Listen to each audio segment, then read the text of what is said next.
Buenos días, buenas tardes, buenas noches, mis estimados amigos. Nuevamente estamos en esta, que ya no solamente es su radio, la voz de los que no tienen voz, sino pues ahora también estamos saliendo en video. Estamos pues de acorde con la tecnología y el objetivo fundamental es que ustedes se expresen. Ustedes nos preguntan a través de nuestra misma página web, www.partidosociedadpatriótica.com, a través de nuestro Twitter, @LucioGutiérrez3, a través del Facebook, etc. Hoy pues tengo aquí muchísimas preguntas. Por ejemplo, me están preguntando varios de ustedes por qué hablamos de que el gobierno de Correa es una virtual dictadura, es una tiranía, es un gobierno autoritario, es un gobierno totalitario. Yo había hecho aquí un resumen con algunas evidencias que demostrarían que este es un gobierno autoritario, que este es una virtual dictadura.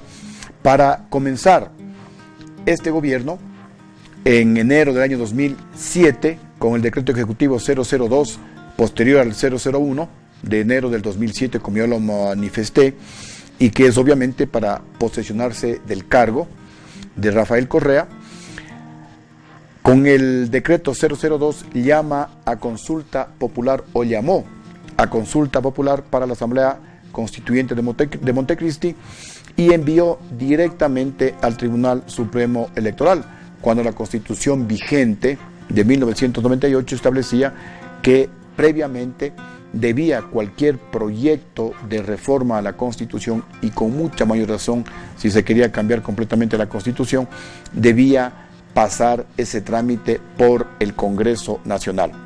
Se violó el trámite constitucional y consecuentemente la Constitución y el Estado de Derecho, documento público que constituye prueba plena irrefutable, como hablan pues los abogados y los constitucionalistas. Una segunda evidencia, la destitución inconstitucional por parte del Tribunal Supremo Electoral de 57 diputados del Congreso. Obviamente eran diputados de oposición, que entre otras cosas estaban fiscalizando al gobierno de Correa, que le estaban siguiendo un juicio político al actual canciller de la República, que en esa época pues era ministro de Economía. Me refiero al economista Patiño. Él salió en los famosos Patiño videos con algunos lobistas, me parece que eran representantes de la banca venezolana, quienes le decían al economista Ricardo Patiño que le diga al Ecuador y al mundo que no van a pagar la deuda externa, con lo cual la cotización de los bonos globales ecuatorianos bajarían por justamente esa declaración de que no se pagaría la deuda. Aprovecharían ellos para comprar deuda sumamente barata. El gobierno en el último minuto pagaría la deuda externa, con la cual nuevamente se recuperarían los bonos de la deuda externa ecuatoriana, y decían en ese video que se ganarían como 250 millones de dólares. Por eso le estaban haciendo un juicio al economista Ricardo Patiño, y entonces pues el gobierno, utilizando al Tribunal Supremo Electoral, destituyó inconstitucionalmente a 57 diputados. Segunda violación de la Constitución flagrante, para favorecer los intereses políticos de Rafael Correa y eliminar el factor fiscalizador del Congreso. Eso fue algo realmente un golpe de Estado al Congreso Nacional. Actos y documentos públicos y notorios que establecen prueba plena, irrefutable, violentándose una vez más el Estado de Derecho. Hace rato les habíamos dicho pues que el presidente de la República, saltándose el Congreso Nacional y utilizando al Tribunal Supremo Electoral, convocó a asamblea, a una consulta para asamblea constituyente, cuando la Constitución del 98 establecía el procedimiento que debía hacerse la convocatoria a través del Congreso Nacional.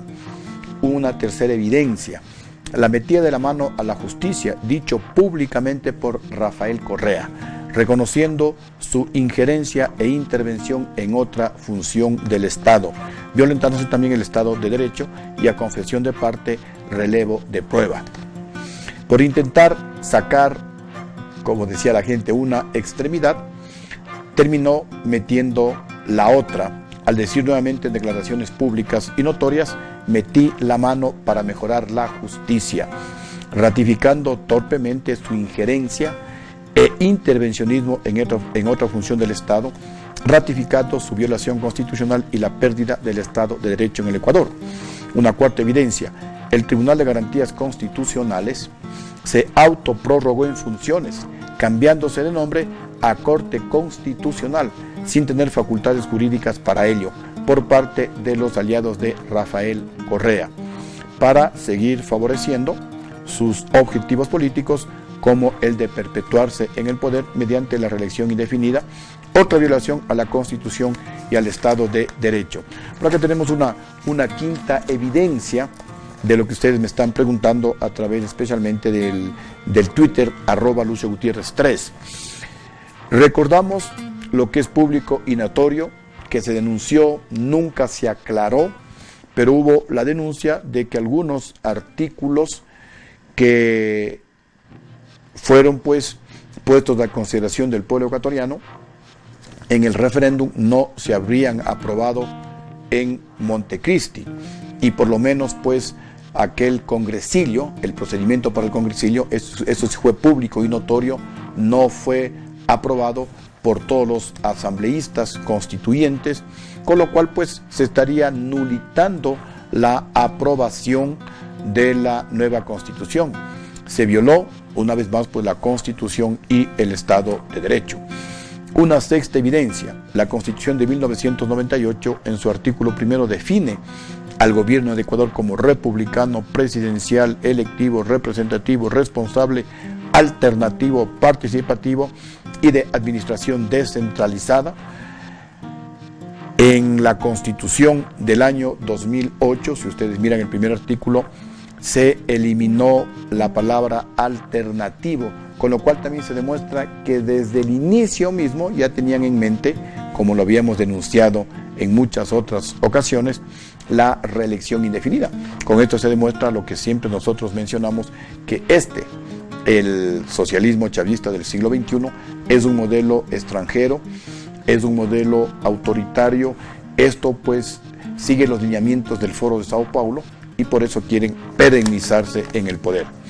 Una séptima evidencia: el actual jefe de Estado no juró la Constitución vigente al posesionarse de su cargo, como lo manda la norma, o lo mandaba la norma suprema, y que el presidente del Congreso, en craso error histórico, obvió dicha solemnidad cuando debió negarse a posesionarlo como presidente a Rafael Correa, violándose la Constitución y el Estado de Derecho. Y bueno, tenemos una serie, sería como una octava, novena, décimas evidencias, una serie y sistemática violación a la Constitución al reformarla a través de leyes, decretos de ejecutivos, reglamentos, etcétera, violando el debido proceso constitucional, la supremacía de la Constitución y el Estado de Derecho. Entonces, pues, hay acá evidencias irrefutables de que no estaríamos viendo un régimen auténticamente democrático. A esto habría que sumarlo que no existe independencia de las funciones del Estado, ni tampoco existe independencia de los organismos de control del Estado. Todos están sometidos y obedecen órdenes del presidente de la República. El último escándalo, que es de conocimiento público, el nombramiento de los 7 integrantes del Consejo de Participación Ciudadana y Control Social. Todos, absolutamente todos, son del actual gobierno de Correa. Todos fueron funcionarios de Correa. Todos fueron y ocuparon altos cargos en este gobierno del socialismo chavista del siglo XXI, y son ellos los que están en el Consejo de Participación Ciudadana y Control Social, y son ellos los que nombrarán a las más altas autoridades para que dirijan los organismos de control. No hay independencia de las funciones del Estado, y la democracia no solamente es ganar elecciones. La democracia, a más de ganar elecciones, significa independencia de las funciones del Estado, independencia de los organismos de control del Estado, respeto absoluto a los derechos humanos, respeto a la libertad de expresión. Y eso, repito y lo ratifico, no tenemos en el Ecuador. También me estaban acá preguntando que parece que la asambleísta Rosana Alvarado ha presentado un proyecto de ley para quitar o eliminar la pensión vitalicia a los presidentes que no terminaron su periodo. y me están preguntando pues cuál es mi reacción. Ya lo dije a través de algunos medios de comunicación, ojalá lo hagan y rápido, porque yo no entré a la política para llenarme los bolsillos de dinero. Es más, en el año 2000, cuando todavía era coronel activo del ejército ecuatoriano, yo tenía, como consta en el registro de la propiedad, 8 departamentos, 4 en el sector del Batán Alto, 3 en la urbanización El Condado y 1 por el sector de la Alpayana, más o menos diagonal al círculo militar. En la actualidad, una vez que ingresé a la actividad política, mi patrimonio de 8 departamentos se redujo a 4.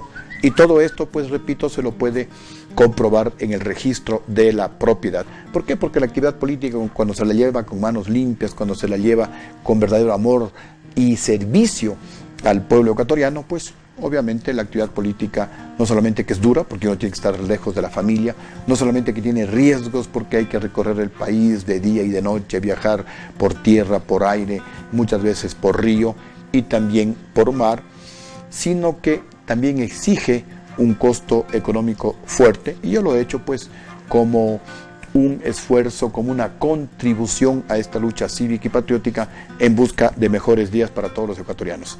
Así que no me siento amargado. Si eso les hace felices a esta, no sé, pues señora, no sé, Rosana Alvarado, bueno, pues que sea feliz, que eliminen la pensión a los expresidentes de la República. Por acá también me mandaban en el Twitter pues que la maldad de estos señores o de esta señora no tienen límites. No respondería sobre eso, no hago ningún juicio de valor, simplemente pues yo me siento sumamente tranquilo con mi conciencia. Soy uno de los pocos presidentes, a lo mejor el único en la historia del mundo, o por lo menos en la historia del Ecuador, que luego de ser derrocado y estando el gobierno golpista en el poder, regresó al Ecuador, y regresó no solamente al país, a su país, al Ecuador, sino a la cárcel, a dar la cara, a decirles: aquí estoy, ¿de qué me acusan? Rebúsquenme.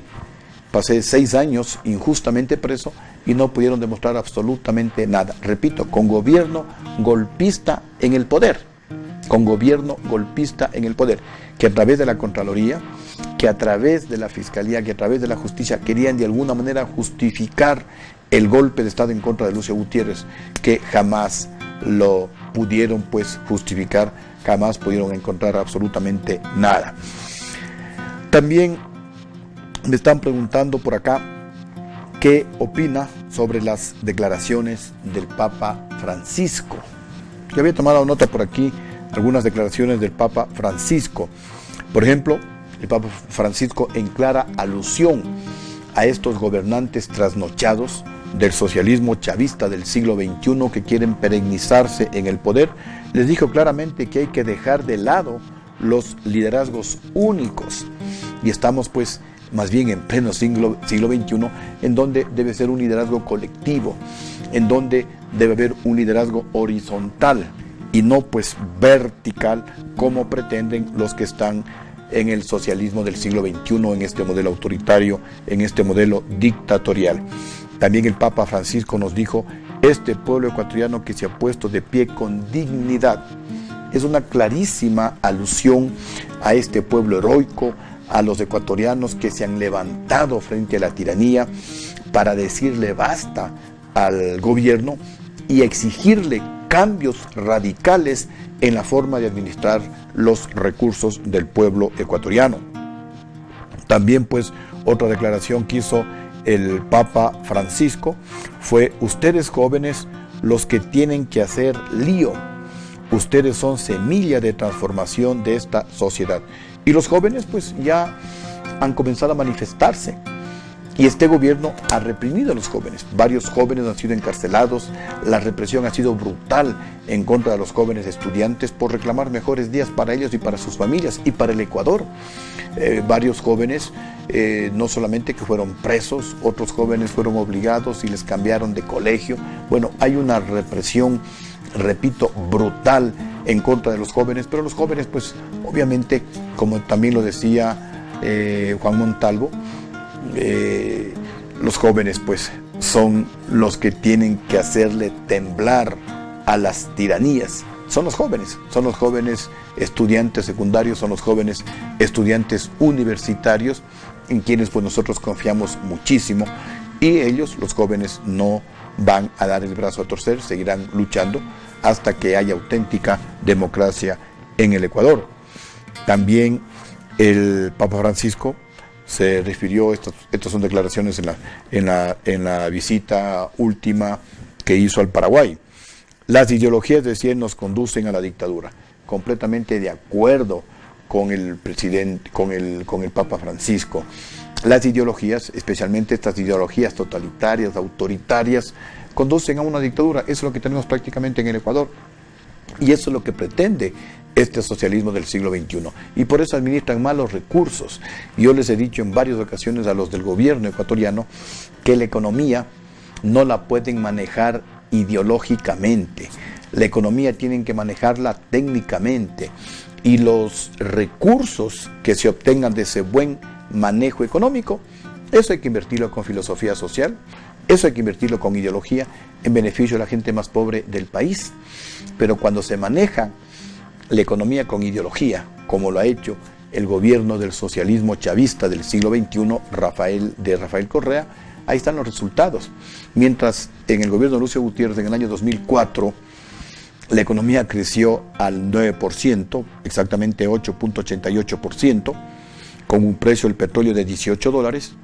Con Rafael Correa es al revés, con un precio del petróleo de $60, yo tenía $18, con un precio del petróleo de $60 por manejar ideológicamente la economía va a crecer a menos del 1%. Miren esa inmensa diferencia. En mi gobierno, manejando la economía técnicamente, con un precio del petróleo de $18, tuvimos uno de los crecimientos más altos de toda la historia del Ecuador y de los más altos de América. Correa, con un precio del petróleo de $60, 3 veces más el petróleo que yo tenía, la economía va a crecer a menos del 1%. 10 veces menos va a crecer la economía que lo que creció en el gobierno de Lucio Gutiérrez.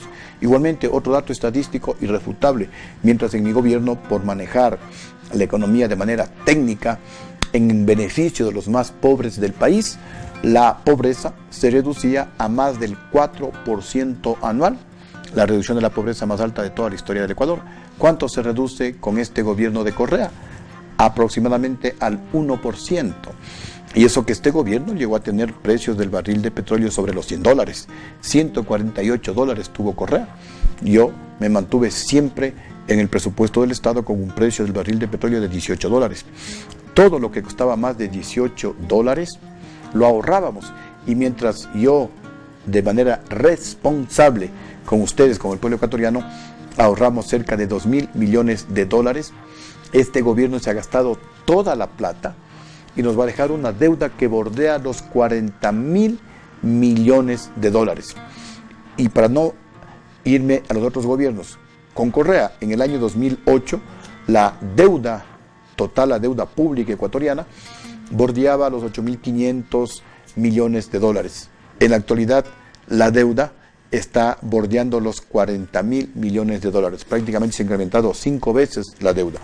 Otro resultado del mal manejo de la economía, del manejo de la economía ideologizado que realiza este gobierno. Mientras cuando yo era presidente, 2003-2004, el Ecuador era uno de los países que más inversión extranjera recibía más que Colombia, más que Perú, más que Argentina, más que Chile, más que Uruguay, Brasil, Paraguay, Bolivia, etcétera. Dicho por la Asociación Latinoamericana de Integración, la ALADI, hoy el Ecuador es el último país en recibir inversión extranjera. Entonces la economía no se la puede manejar ideológicamente. Las ideologías conducen a la dictadura. La economía hay que manejarla técnicamente, porque repito, mientras nosotros manejando la economía de manera técnica, generando un escenario favorable para que vengan inversiones productivas, el Ecuador era uno de los países que más inversión recibía. En la actualidad el Ecuador es el último país en recibir inversión. Y si no hay inversión, no hay trabajo. Si no hay trabajo, aumenta la pobreza. Si aumenta la pobreza, aumenta no solamente el desempleo, sino la delincuencia en el Ecuador. Especialmente nuestros niños, nuestros jóvenes comienzan a caer en las garras del narcotráfico. Terrible. Así que completamente de acuerdo con las declaraciones del Papa Francisco. Ojalá estos gobernantes trasnochados del socialismo chavista del siglo XXI reflexionen sobre las enseñanzas, sobre los mensajes que nos dejó ese hombre extraordinario como es el Papa Francisco. Por acá también me estaban preguntando qué opino sobre el paro nacional, sobre las marchas, sobre la protesta, si debe o no debe continuar. Por supuesto que las marchas, que la protesta deben continuar y debe realizarse un paro. Sí, estamos completamente de acuerdo y apoyamos esa decisión de los trabajadores, de los movimientos sociales, de los indígenas, porque el presidente nos ha humillado demasiado, porque el presidente no escucha, porque el presidente nos ha conducido a los ecuatorianos a un callejón sin salida. Imaginémonos, estamos en un callejón sin salida, al frente hay un muro, o si quieren un inmenso precipicio. Hemos llegado hasta allá y viene la amenaza por atrás. Y viene el gobierno con los impuestos, con el impuesto a la herencia, con el impuesto a la plusvalía, con la ley de tierras, con el impuesto del 5% de la salida de capitales, y viene el gobierno que nos persigue, que despilfarra nuestro dinero, que la dolarización puede comenzar a tambalearse, no hay inversiones, y la amenaza del desempleo, y la amenaza de la delincuencia, y la amenaza de la droga, y el pueblo pues que ha hablado, que le ha dicho al presidente, ya no queremos más impuestos. Y el presidente sordo, ciego y mudo nos castiga con más y más impuestos en contra del pueblo ecuatoriano. El pueblo ecuatoriano le dice al presidente, queremos consulta popular. Queremos que nos consulte a los ecuatorianos para que los ecuatorianos decidamos si usted se eterniza o no en el poder.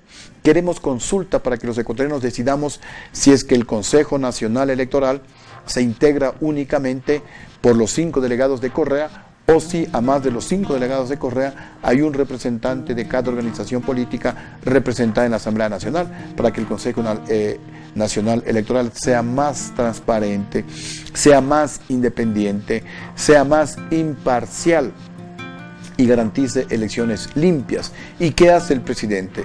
Este presidente sordo, ciego y mudo, y de espaldas al pueblo ecuatoriano, mandó las enmiendas a la Asamblea Nacional, con lo cual no está escuchando el clamor del pueblo ecuatoriano. Y nuevamente, pues el Ecuador está en un callejón sin salida. ¿Qué hacemos?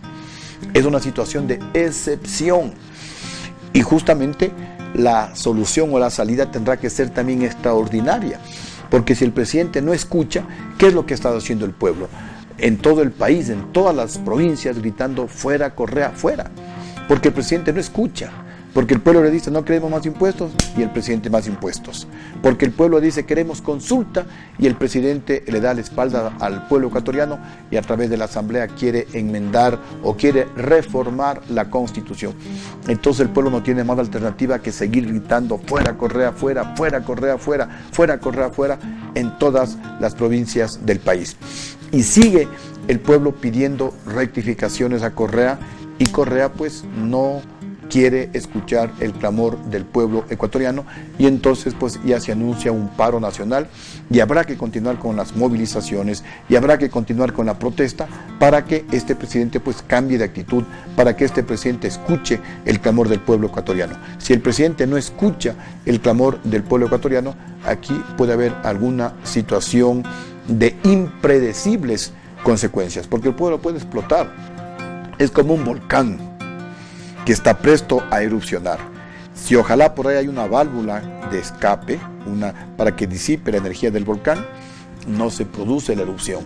Pero Correa no quiere abrir esa ventana para disipar esa energía, que sería la consulta popular. Y entonces el volcán puede explotar y nadie sabe cuáles son las consecuencias de la explosión. O una olla de presión. Si una olla de presión no tiene la válvula de escape, la olla de presión explota. Entonces algo parecido está sucediendo con el pueblo ecuatoriano. El pueblo ya no soporta más, el pueblo se cansó, se hastió de un gobierno que despilfarra la plata, que se va a Europa una semana con más de 41 funcionarios públicos pagados, todos con el dinero de los ecuatorianos, que va a sus viajes, que se compra 2 aviones, que sigue con las sabatinas, que sigue con el despilfarro, que sigue con una multimillonaria propaganda a través de los medios de comunicación, siguen los sobreprecios, se construyen obras faraónicas, elefantes blancos que no sirven absolutamente para nada, están ahí botadas las obras, botados millones de dólares del pueblo ecuatoriano, y al pueblo cada vez más y más impuestos, y al pueblo cada vez más y más impuestos. Entonces estamos en un callejón sin salida, y si es que el presidente no cambia de actitud, si el presidente no le da una salida al pueblo ecuatoriano, las salidas podrían ser que el presidente adelante las elecciones, no lo va a hacer, que el presidente mismo nos consulte a los ecuatorianos si queremos los ecuatorianos que él siga como presidente o no, tampoco lo va a hacer, y estas son salidas constitucionales. Podría hacerla lo más fácil, llamarnos a consulta popular o disponer a la Corte Constitucional que apruebe la propuesta de consulta de sociedad patriótica. La propuesta nuestra está ahí, creo que es la única propuesta que permanece en la Corte Constitucional y que no ha sido desechada por parte de la Corte Constitucional porque está sumamente bien planteada. Así pues, hemos dado respuesta a las preguntas, porque las otras preguntas más o menos van en la misma dirección, y esperamos pues que continúen en la sintonía de su canal, de su radio online de el Partido Sociedad Patriótica, la lista número 3. Las preguntas de ustedes, todas, yo siempre las contesto. Me lo pueden hacer a través del Twitter, @LucioGutierrez3. Con esto pues finalizamos este programa. Les agradecemos infinitamente por su amable sintonía y recuerden que aquí ustedes tienen una cita todas las semanas. Esta es la trinchera de lucha. Esta es la voz de los que no tienen voz. Esta es la voz rebelde del pueblo ecuatoriano contra la tiranía, y seguiremos inclaudicables en esta lucha hasta recuperar la auténtica democracia, hasta recuperar la paz, la tranquilidad, la libertad, la estabilidad económica que este gobierno del socialismo chavista del siglo XXI nos ha robado. Y ahora pues, música, maestro, para alegrar nuestros corazones.